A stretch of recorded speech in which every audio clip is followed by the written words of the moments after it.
Welcome back to Tax Talk with Hey Hey, where we offer simplified tax planning and mentorship to help 6 and 7-figure CEOs ditch the daily hustle by achieving financial independence from your business by increasing your purchasing power and diversifying your source of passive income. Through financial mentorship, realistic goal setting, and simplified tax planning, without having to hustle for the rest of your life, with the guarantee of the optimal roadmap to move you towards your desired time freedom. Hello, everyone. Welcome back to Tax Talk with Hey Hey. I am your host, Suhey Piedra. I'm an enrolled agent here in Glendora, California, and we work with clients federally across the United States. Today, I am here with my sister and business partner, Cruz Piedra. Hello, everyone. Cruz. And today's topic is going to be something that I truly, passionately love and like to follow.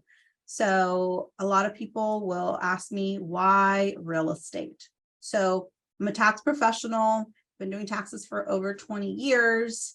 And when they ask me why real estate, I will say because I noticed that a lot of the clients like real estate for a couple different reasons. First of all, it's a good tax strategy. There's appreciation involved. And there's ways that your passive income can literally be tax-free if you know how to strategize it. So over the years, I've watched individuals that literally make $70,000 a year to making, $500,000 a year, and yet they qualify for real estate. So I just had to figure out how are they doing it, what it is that they're doing it. And once I really started to learn and study how it is that a custodian making $70,000 a year and yet has 12 rental properties is able to retire early and has all of these passive income, with it being tax-free. I was like, how the heck is he doing this? Had to learn the process, had to consult with some of the real estate investors. And then I figured it out. I figured out how it is that they do it. And instead of keeping the secret to myself, I started consulting my clients and letting them know how it is that it is doable, right? Cruz and I have been talking to our clients about real estate since we started the business. And Cruz will help clients keep the books on these real estate, these rental properties that they have. And so today I want to talk about not only why real estate, but some of the things that we run into as far as the bookkeeping goes, as far as deductions go, as far as where are the best places that, people miss deductions, or where people like to invest and things like that. So we're just going to share a couple of tips and get a little bit more of my thought process behind real estate. Okay. So before I go any further, is there anything else that you want to add, Cruz, as far as why real estate? I mean, I don't know if honestly don't think if you were a tax preparer, you'd be a real estate agent. Everyone always says you're a real estate agent as much as you talk about real estate. Yeah. But I always tell them, no, you just understand is how you can make it work for your benefit and how it works. And the strategy behind it that makes us really talk about it. We love real estate. So I will say this, that once you start to study real estate, it's like the Monopoly game. It becomes very not addictive, but in a sense, like it is, right? It's one of these things where like you get one, now you want another one, and then before you know, I was like, I didn't know it was this easy, so I want another one, and they tend to multiply pretty quickly. Cruz, you have a couple properties. Yeah. I bought some out of state, and yes, they come with a certain amount of headaches and whatever it is, but if you learn to really operate them as a business, meaning you're not doing all of the work and you have a property manager and you hand it off, and all you're worried about is really having the cash flow come into the bank account and making sure that's the only thing you really worry about, that it's working.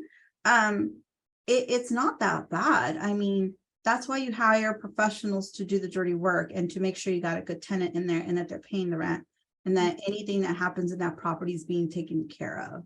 Yeah, but I think that was major. A lot of people think wanna do it themselves, or it's down the street, I can keep maintaining it, I can do it, but why?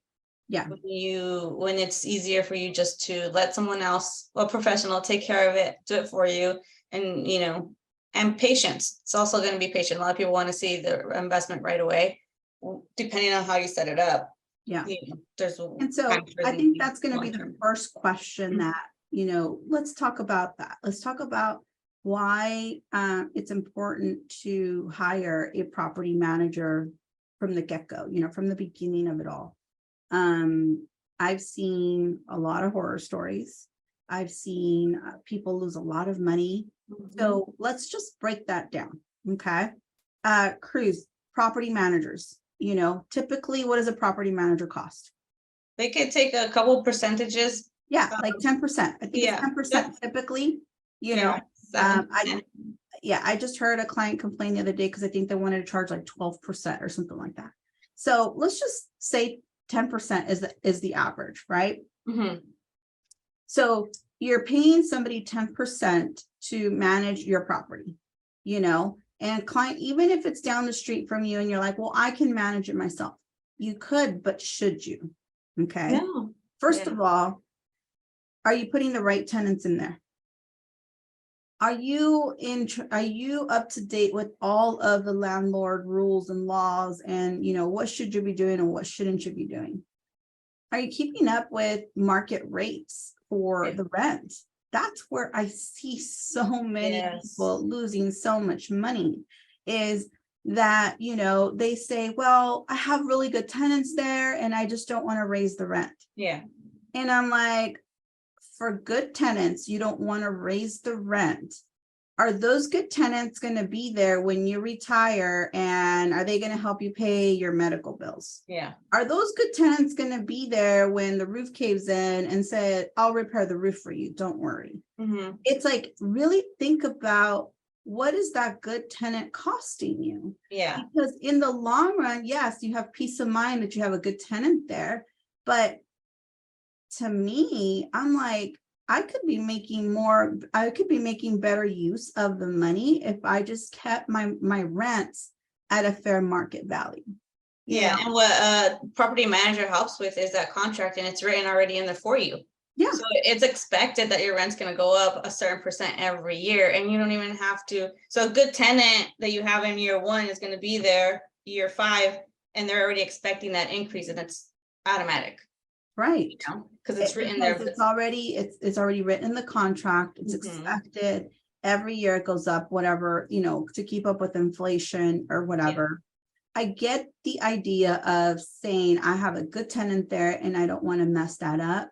But when I put that to paper and I add up how much this good tenant is costing you, it'll shock the client and be like, I didn't realize how much money I was really losing by not increasing my rents or renting way below fair market value because, I just want to keep a good tenant. So ask yourselves, how much is this good tenant really costing you? And what is the goal of having the property? Yeah. Do you just want it just to own it and pay it off, or is it really to make you some passive income? Right. Passive income, long-term wealth, whatever the goal is let's look at that. But I get amazed on how many people get shocked when they realize how much money they're really losing by not having their rents at fair market value. So just something to consider. Everybody has a different story, but just something for you to really consider and put pen to paper and add it up and see how much this is costing you. At the end of the day, I tell the clients, these tenants are not going to be there for you when you really need the money to replace the roof or to, for a personal expense of some sort. Yeah. So something for you to definitely consider. The other thing we get to see is, things like Airbnb is really popular right now. So a lot of clients are Airbnb-ing their properties.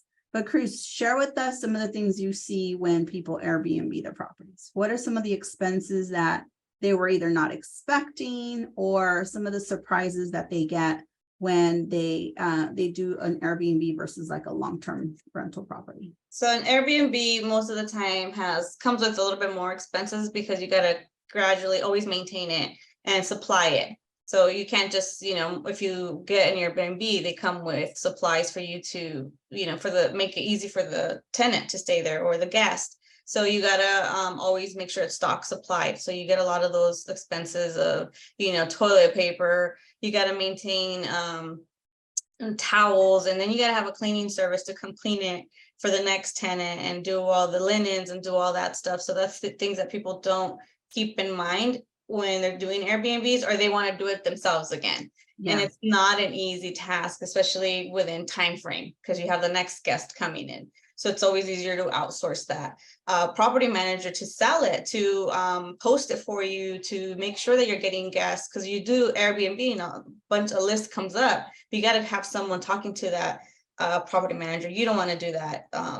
Be the one trying to schedule them, answer the questions. You need to have someone, we recommend someone that's already known in the area to maintain it for you for simple questions that they're going to ask. So that's another huge one that I see, but it's worth it to me.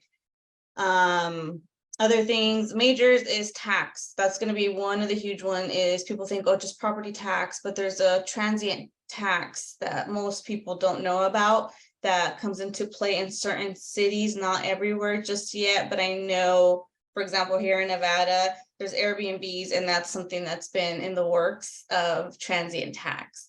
And that's going to be anywhere from 8 to like 11% on top of what you make. So say you gross 20, they want 11% of that, not including expenses. Not your net. So so they want a percentage of what my gross is that I brought in.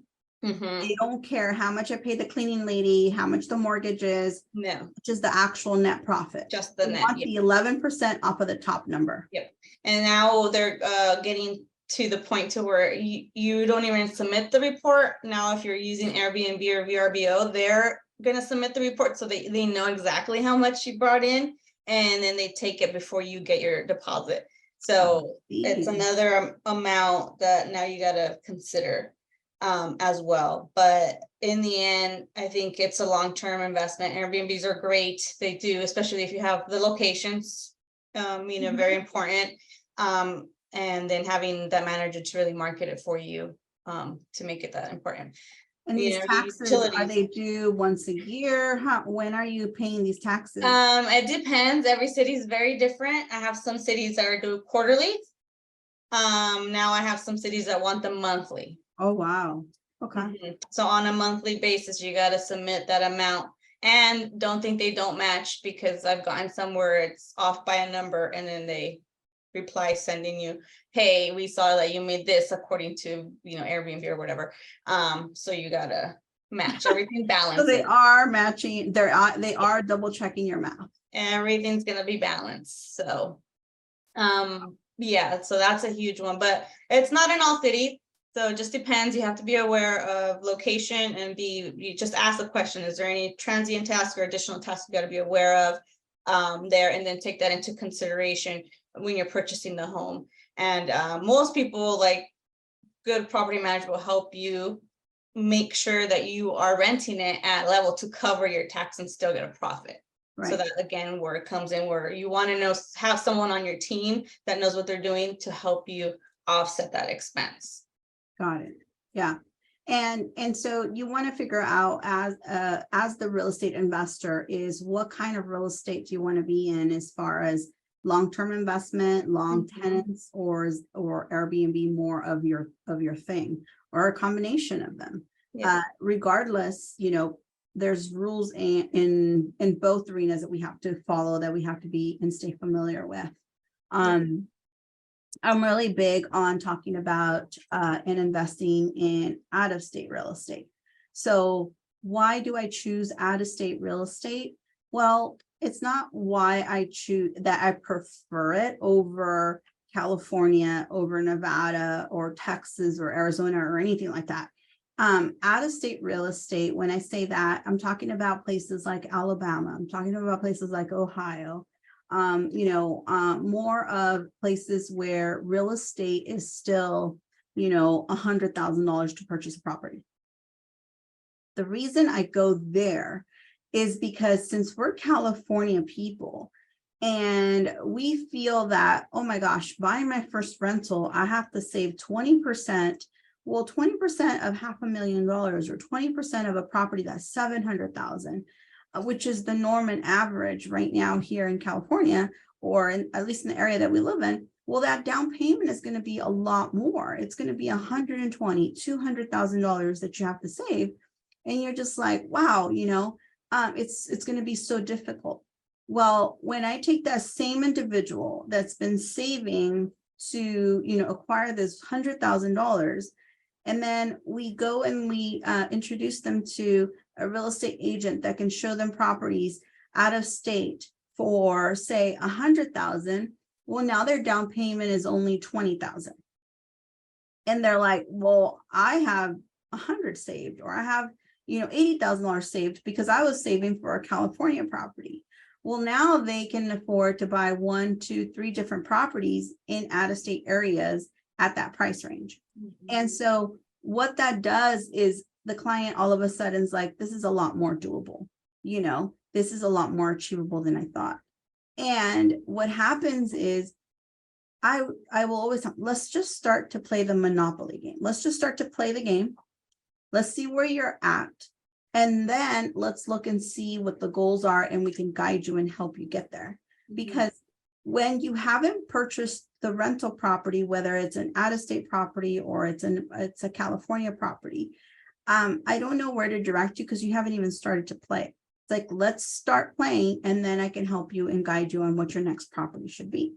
So out-of-state property are cash flowing properties the majority of the time, but that's not a lot of cash, right? So I had a client talk to me and be like, well, Suhey, I think I'm going to be making like $100 a month in cash flow. And I'm like, as long as no money's coming out of your pocket, that's a win, that's a good thing.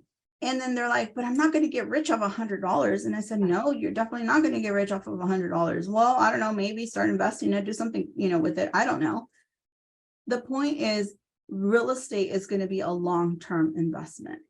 And then with long-term investing, with the long-term of you holding on to this property, the real estate market will tend to increase over time. So typically, historically speaking, obviously, real estate's gone up 3 to 5% a year. And that's, conservative being average. Some places it goes up more, some places it doesn't go up as much, but it just depends on where you own this property. So sometimes we miss the bigger picture and say, well, I'm not going to be making a lot of money. $100 a month is not a lot.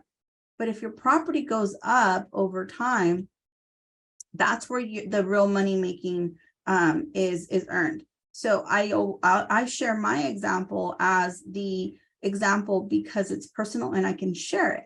And I'll tell people it's $350 a month that is cash flowing, but the property has nearly doubled in value in the 2 years that I've owned it. And that's just 2 years. So what is it going to continue to do? I don't know. The real estate market can go up, it can go down, it can go sideways. I really don't know. But in reality, that's where I focused. I'm like, I just made $60,000 on this one property without me having to do anything. So it's again, learning how to play the game, learning how money can work for you instead of you working hard for your money, and learning how to multiply it. So I have clients that have, started to purchase properties. They see how easy it is. And then before you know it, they have 2, 3, 4. And I'm like, hold on, don't buy so many. Like there's a strategy behind this, And so they'll pause and they'll be like, oh, what was I supposed to do? I'm like, well, we're supposed to look at, what is it that you're owning? What is it that they're going to be cash flowing? Is there going to be tax involved? Is there a way to make this tax free? Is there, cost segregation, depreciation? Like there's all these other things that we have to look at and consider. See, but that's all these things that you're bringing up. People are get frightened by or get like, oh my God, this is too much, overwhelming. I can't do it. But that's great. With the program that Prominence has, the RE inclined, or you have a team behind you to help you, or you have someone to guide you through this on the regular quarterly meetings to see where you're at, what's the next move, with the right connection. So it's like, it's a great program for all these questions to be answered. So you don't have to feel that you're out there overwhelmed, because a lot of people hear all this real estate, all these news and marketing out there, they get afraid, they get, okay, I want to do it, but it's too much, just like you were just talking about all this stuff. But having a great team behind you and being maybe part of that program helps alleviate that. That's the only reason why we feel so good about it, because me coming as a owning properties, I wouldn't know what to do with it if I didn't know or have someone behind me like you to teach me, to show me that it's easy and how it can be done, hiring the right team. And I think that's what you said. It's teaching, education. Yes. Because it is a process. We have individuals, clients that have, retired early because they have enough passive income from their real estate that'll help them supplement their income. Mhm. If that's your goal and that's something that you want to do, then you need to get started, right? And so we kind of look at it from the big picture, and then we start to kind of help you break it down so that there's a goal, there's a path in mind that you want to consider. So there's a lot of other little things that in the background happen. So people will sometimes be like, oh my gosh, I have this property and I bought it a long time ago for, $100,000, and now it's worth 300. I want to just sell it because I want to just take the money and, go open up a business or go do something else. Well, there's taxes involved with that. And that's what we want to sit down and we want to look at, what is that going to cost you in taxes for you to just turn around and sell that property and walk away with it. Uncle Sam is in between you and that check. Uncle Sam's always in between you and that money, because you've got to pay Uncle Sam first before you can walk away with those dollars. Mhm. So possibly a 1031 exchange is a good one, possibly doing a 1031 exchange into another property, into multiple rental properties, into a DST, into, anything that will help you defer the tax. So we could talk about those and see if that picture is a better picture for you than just walking away with the money. Yeah. Because And not just what work for some person is going to work for another, or for you. So everybody hears, like you said, the horror stories or the great stories, but it's always great to have somebody, and your situation is your situation only. And what's going to work for you doesn't mean, everyone, just because someone bought a house and they've bought it, depending on when they bought it, depending on the whole situation, is so different. So that's why we do projections to figure out where it is that you fall and what that tax consequence is, right? Mhm. Sometimes clients have an idea and they come in here and it's totally worse than they thought it was going to be, or they had this crazy thing that they thought they were going to owe hundreds of thousands, and it ends up being where it's not that bad. Yeah. So we want to look at that before you sell the property. If you inherit property, if you have an elderly parent, we talk about clients that come to us, and we sit down and we project, if you sell the property now versus you sell the property once you inherit it. And those are things to consider, because we have a lot of parents that own properties. Maybe they have rentals. Do you hold on to them? Do you turn around and do you sell them? What is it that you need to do? Well, let's look at what the taxes are going to be, and how can we keep more of that hard-earned money in our pockets versus not have a sense of direction, sell properties that cost us a lot of money in taxes, Mhm. So owning real estate is great, and it has a lot of perks, but there's also a lot of things that you need to be aware of in order to make sure that you benefit from them and that you keep most of this money tax-free. Mhm. Because you could literally have passive income in real estate that is tax-free to you if you strategize and you do it properly. Mhm. So inheritance is one of the things that a lot of clients are starting to run into as parents get older. What are the tax consequences there? California just passed, what, a year, I think it was a year ago, Proposition 19. Like, how does all that affect you, right? And so I did talks on that to try to tell clients, hey, I got your back. We will look at what's the best thing that you and your family need to do to save on taxes. Yeah. The other thing that is really popular right now with rental properties is cost segregation. Cost segregation has always, has been around for a long time. But what cost segregation is it's accelerating the depreciation of items. So for example, your cabinets or toilets or light fixtures in the house. So cost segregation is going to accelerate the expense of that, allowing you to take more of it in year 1 or 2 or whatever, right? But you got to know what is the tax consequence of that as well. And what's going to happen if you take all of the depreciation now and have no deduction tomorrow? Like, there's got to be a plan and there's got to be a strategy behind all of this. I'm not discouraging you. I think it's a great strategy. It's just, let's talk it through. And how is it going to affect you in this property? Is it something that you should do today, or maybe you should do next year, things like that. So things to consider when you have these rental properties is what is the best strategy for you and your goals, right? Cruz, what are some of the deductions that you see people missing or not taking advantage of, or just have a misunderstanding on when you help clients keep the books? I think some of them come up are like any type of repair. A lot of them don't want to do a huge repair on the house because of obviously cost, but it's a write-off at that point. You can take it off. Most people don't understand that because you can't do it on your personal home.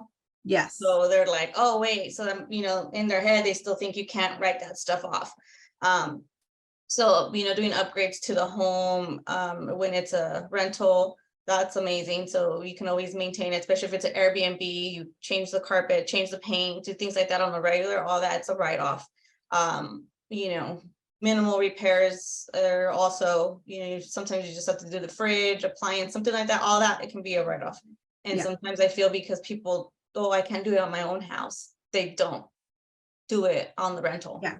You have to remember that when you own rental properties, it's like a business. It is a business, right? You're in the business of renting this unit.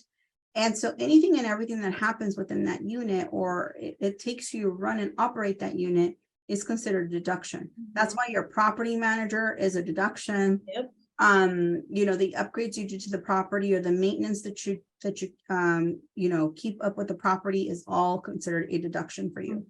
So you get to write it off and not have to pay taxes on that. And even some of the personal, like for me as a business owner, when I go visit the property, I don't do it, but if I do, I can use the gas that I went to go drive by it as a write-off. So the travel expenses, right? Travel expenses. Some people have properties out of state and they will fly out to go visit their property once a year or whatever it is.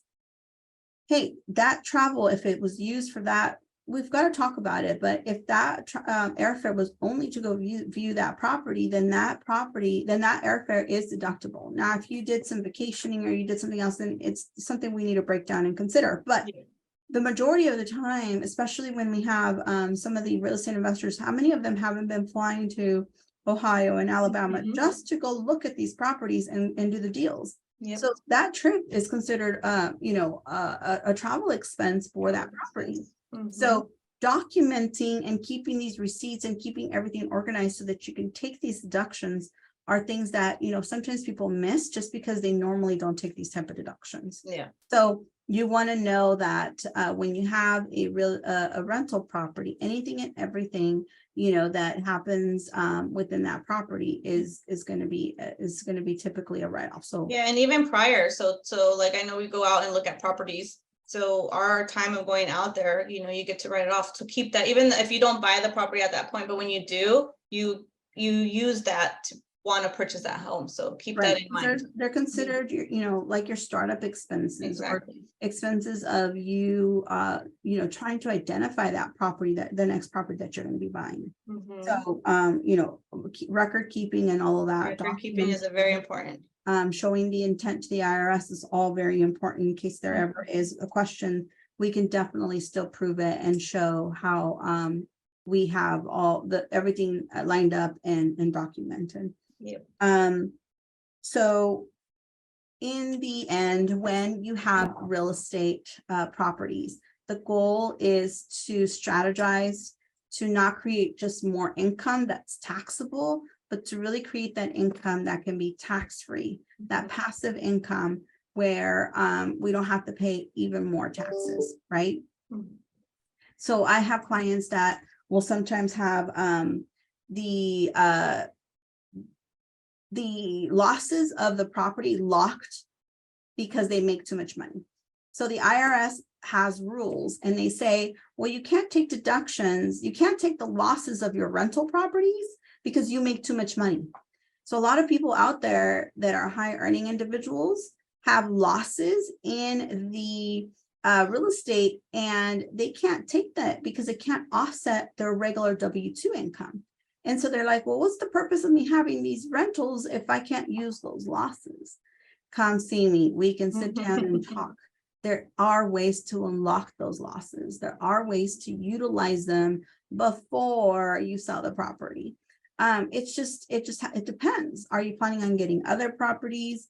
What's your involvement with the property? So let's look at different things that are related to that property and ways that we can possibly unlock those losses. So with strategy, proper planning, we can possibly unlock some of those and you can utilize them, before you sell this property. Mhm. So those are all very important conversations that need a little bit of planning, but definitely can still be done, right? So this is why I encourage real estate. I love, talking about real estate because I feel that the majority of the clients love to be able to drive by their property, fly out and look at their property, go touch it if they need to touch it, because it's like it's a real asset. And they feel like, hey, I own something other than just my primary residence. Mhm. I have an asset that'll help me grow money or wealth or value over time without me having to do much, right? So those are kind of the cool things we get to see. I know that there are some headaches, right, Cruz, with Yeah. the But it's the bookkeeping. mind shift. Like I had to shift my mind that it's not the house that my dream home. It's a house that is suitable enough. It's in a great area for family. Depending on where I'm at or looking at, I have to think of the benefits of what it's gonna, for me, how that's gonna make me income, because I'm not gonna live in that house. Yeah. So that's where I had to shift, because I was always thinking like, oh, the house, no, I wouldn't live in it. Well, no, I'm not gonna live in it. So you got to start shifting that and saying like it's a good house for someone of so many family type or single, wherever the location is, and it's gonna be rented all the time. Yeah. And I'm gonna get my income and it's my asset, so it's perfect for me. And it's definitely a learning curve. It's like you said, it's a mind shift, is educating yourself in all of this, because when I see what the trends are, I'd be like, oh my gosh, I would never be able to live like that. But we have clients that have real estate properties where they rent every single room to university students, Mhm. right? And in each room, basically they're just renting like the bed, because there's multiple beds in a bedroom. And so you get your space, your half of the room. And I'm like, dude, this is what we did when we were little. I had to share my room with, 4 sisters. And I'd be like, that's your corner. This is your corner. Well, investors are making money off of these corners now, right? They're renting the bed space, the area of that room. And the students, foreign students, or, students live in these areas, and it becomes like, a little house where it's shared by university students. Yeah, it's like a dorm room, but it's a like a home. dorm room, but it's, yeah. And so there's ways that, to be making money But yeah, I would have never thought of that if I hadn't seen it on someone. I'm like, how are you doing this again? Yeah, because You know? I would never put myself in a situation. Like, I feel like, if you tell me that, I'm like, no, like, who wants to? I don't want to rent every room in my house, but I'm not living there. Yeah. And they need that. It's a need in that It's a need. area. And Yeah. so it's perfect for that area. And it's a trend in a sense too, because there's another client that has a similar thing, but it's not university students. They're sending it. A lot of younger crowds live in these, shareable spaces Mhm. because that's how they form their sense of community. They Yeah. get to meet other people. These people are, in a sense, nomads. They travel. So Yeah. they're only here temporarily on projects. And so they just find places where they can make friends quickly, or they can meet, other individuals that have the same interests. And Again, we don't have to do that research as the owner. You find the team, and that's what you bring at Prominence, and you bring with these monthly webinars with these people in those states. Mhm. They bring us the information, they bring us the knowledge, they're the experts in that area, and they tell us what the need is and what the style of living is, and then if we want to buy into it in that area. Yeah. 'Cause I wouldn't know, like, I wouldn't want to be doing that research. That's time, my time's valuable. So it's like, can find the people to do it for me. And then, and that's what I love about what we have to offer, that Yeah. it makes it easier on others, because it makes it easier on me. So I know how great this program is, and the information that you have to share is just amazing. Yes. So when you say why real estate, this is why, because there's so many ins and outs to this investment. We didn't even touch flips. We didn't even, there's just so many things Yeah. that go into real estate, and there's so many businesses within real estate that you could do. And it's kind of cool that, whatever you decide to do, I always say just start playing the game. Mhm. Once we know where you decided to take the first step, then we can help you to make the second one. But now it's with strategy behind it. It's what's going to help you keep more of your money in your pocket. What's going to help you, make maybe a bigger leverage your money more. Yeah. So things like that are things that we're going to talk about and that we're going to take into consideration. So my passion, is definitely in the real estate world. I just feel like it's something that a lot of us like because it's an asset, again, that we can touch and drive by. But there's a whole bunch of other cool features to them. So if you guys do have any questions, please reach out. Remember to follow us on Instagram at prominence.services, or check out our website at prominencebusiness.com. Thank you for joining us, and we'll see you on the next podcast. Thank you, guys. So if your mindset is ready to excel to the next level, and you want to give up the multiple hats to a business who will support you, then schedule a call with us today. We can be reached at 626-825-8249. Please give us a review and share us with your friends and family.